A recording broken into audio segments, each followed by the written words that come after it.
What's up, ladies and gentlemen? Welcome back to another episode of Books and Buds, where we discuss the two greatest things on earth, books and buds. So I do a lot of listening to, my audiobooks and stuff like that. And since I listen to enough of them, my YouTube channel likes to just send me random ones in my suggestion, like my main feed.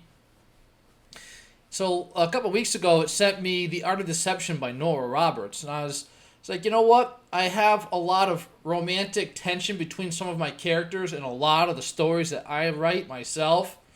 So I said, well, who better to learn from than the master at romance? She's probably the best known name in the genre, her and Nick Sparks. So I decided to listen to it. Oh, you know something? Before I get too far into this video, this is the time of Corona. I don't want to get you folks sick. So I learned a little trick using some boxer shorts. So these are clean, fresh out of the dryer. So don't panic. So here's what you do. You just grab it. You chuck it on your face like so. And you take the back of it with the band here. And you drape that over your head like this. And then all of a sudden you look like a Middle Eastern woman. So I'm going to do the rest of this video like this because I don't want to get you folks sick. You know what I'm saying? Respect. Anyways, what I found from reading this book was, first of all, I didn't know when it was written. When it showed up in my feed like that, in my suggestions, I figured, okay, this book is brand new or something like that. How cool. Never dawned on me that this thing was written in 1986. It wasn't until the book ended, they're like, and this concludes The Art of Deception by Nora Roberts. So, that's the book I'm discussing, by the way, is The Art of Deception by Nora Roberts, as you can see in the title. So, written in 1986, the speaker says. I'm like, 1986? The whole time I'm reading this book, I'm like, wow, this book could have totally passed for today. It just never even dawned on me that they weren't using cell phones or email or any of this happy jazz. So with that said, it was still a really relevant romance novel, and I enjoyed it very much.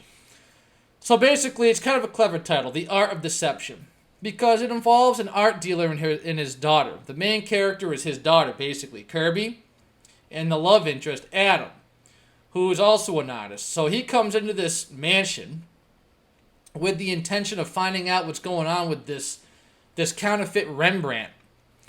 And while he's there, he falls in love with the guy's daughter.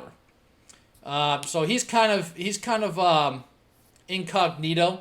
So that's the whole art of deception, And it was really cool because, yes, it was a romance novel, and I don't really like reading straight-up romance novels, but it had a bit of mysterious intrigue to it.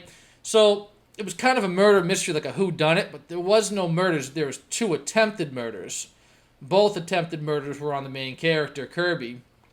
And so you're kind of like, okay, who did this? Who's the one that's trying to do this? Because there's a lot of people out to find this missing Rembrandt. And the only person that seems to have the slightest clue what's going on is this girl, Kirby's father, who is the master artist. He's the one that owns this mansion. And he's this wicked, rich, eccentric artist type. And it was just a really well done book. It was one of those books where, and if you read a lot of romance or if you watch a lot of rom-coms or whatever, there's always that end part in the book where the couple splits up for some reason. It's like, okay, this relationship is irreparable. It's done. But you've watched or read enough of these things to know, no, it isn't.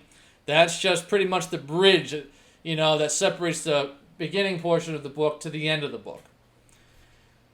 But I honestly, after reading this one, I'm like, I don't know how the hell she's going to get this couple back together after all that, because they really went through some nonsense.